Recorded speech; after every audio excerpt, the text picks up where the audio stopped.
What's going on, guys? Welcome back to my 25 Days of Christmas Marathon. Today, we're going to be talking about a film that some people don't correlate with Christmas, although it's in the damn title, and that's The Nightmare Before Christmas.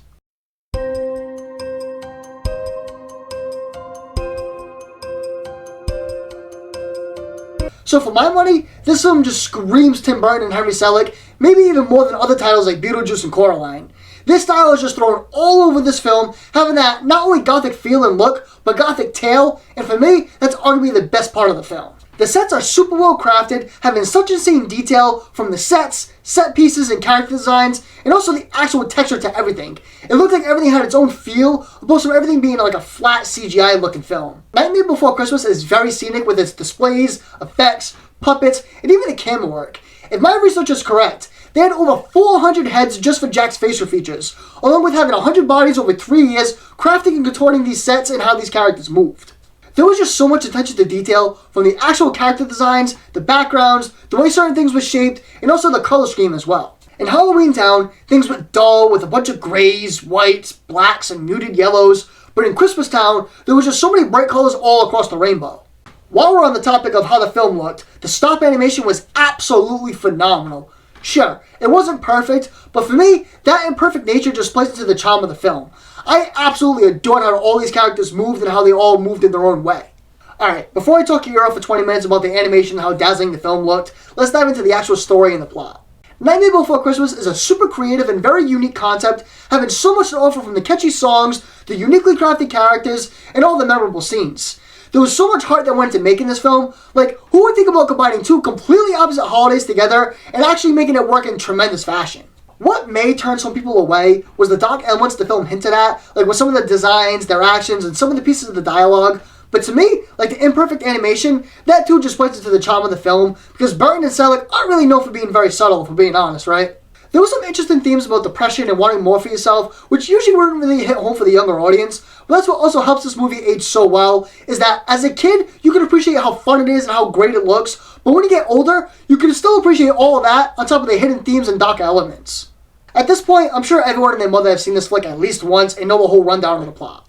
What I appreciate most about it was not only the fact that it was fast-paced, but to complement that fast pace, they give you just enough information to carry you along through the film so you understand and don't get lost while not oversaturating their points. Now with the characters, sure, Jack and somewhat Sally was the main squeeze of the film, but man, they really went all out in the look of these guys.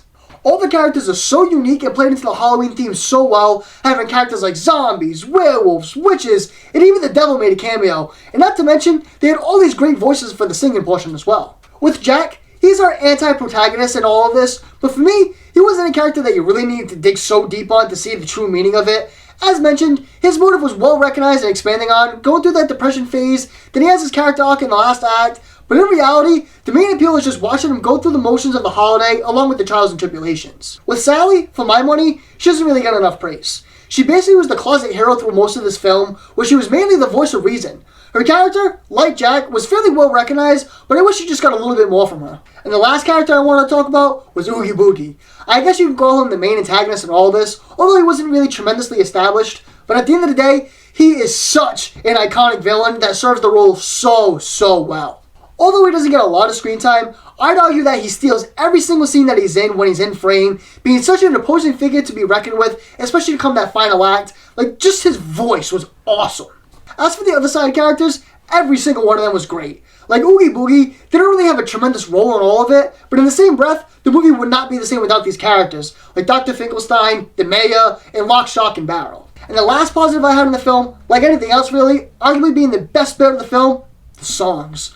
I honestly challenge you to name one song that isn't memorable or even catchy. I thought the writers do such a good job encapsulating both the Halloween and Christmas spirit, where there isn't one song you forget or don't want to sing along to. With films that have a lot of singing, like say like Willy Wonka and the Chocolate Factory, there's at least one song that doesn't really stick as well as the others, but in the case of Nightmare Before Christmas, I die on the hill that every song is great. Although I really could keep going on and on about praising this film, there's just a couple of minor things that hold it back from being a 10 for me. For starters, although I appreciated the fast pace, sometimes it moves a little too fast, letting small plots feel rushed and underdeveloped. My next issue is with the end of the film. It ends in a fine way, but in conclusion, what really was the end message after all? Sure, you had Santa forgiving Jack, and then Jack respecting Christmas, but what was the end game and the end message after all? And my last issue is with Sally and Jack. It was quite clear that Jack was the big cheese to every female in Halloween Town, especially to Sally, but their bond wasn't really well recognized throughout the film, so the very end sort of felt like an afterthought. Overall, Nightmare Before Christmas is a classic. I actually have a poster in my room. It's like right here, but you can't see it because it's on my ceiling. I will forever watch this movie at least twice a year. Once before Halloween and once before Christmas. Although there's just a few nitpicks I have, Nightmare Before Christmas gets a very solid 8 out of 10 from me. Let me know what you think of Nightmare Before Christmas in the comments below, and let me know what film you'd like to see me review next. See you guys in the next one.